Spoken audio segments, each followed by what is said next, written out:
Credit ಕಾರ್ಡನ್ನು ನಾವು ಸರಿಯಾಗಿ ಅರ್ಥ ಮಾಡಿಕೊಂಡು ಸೂಕ್ತವಾಗಿ ಬಳಸಿದ್ದೇ ಆದಲ್ಲಿ ಅದರಿಂದ ಲಾಭ ಪಡ್ಕೊಳ್ಳೋದಕ್ಕೆ ನೆಮ್ಮದಿಯಾಗಿರೋದಕ್ಕೆ ಸಾಧ್ಯ ಇದೆಯಾ? ಕ್ರೆಡಿಟ್ ಕಾರ್ಡಿಂದ ನೀವು ಸಾಲ ತಗೊಂಡ್ರ 45 ದಿನದೊಳಗಡೆ ಅದನ್ನು ಪೂರ್ತಿ ಕಟ್ಟಿ. ನಿಮಗೆ ಕಟ್ಟಕ್ಕಾಗಲಿಲ್ವಾ, ಅನಿವಾರ್ಯ ಸಂದರ್ಭ ಬಂತ, ಮಿನಿಮಮ್ ಅಮೌಂಟ್ ಡ್ಯೂ ಕಟ್ಟಿದ ತಕ್ಷಣ ಆದಷ್ಟು ಬೇಗ ಟೋಟಲ್ ಬಾಕಿಯನ್ನು ಕಟ್ಟಿ.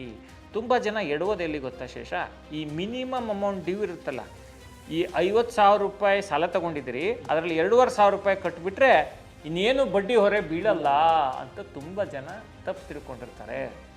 ಈ 2,500 ರೂಪಾಯಿ ಕಟ್ಟಿರಲ್ಲ, ಇನ್ನು ಉಳಿದಿದ್ದಕ್ಕೆ ಬಡ್ಡಿ ಬೀಳ್ತಾ ಇರುತ್ತೆ, ಬೆಳೀತಾ ಹೋಗುತ್ತೆ.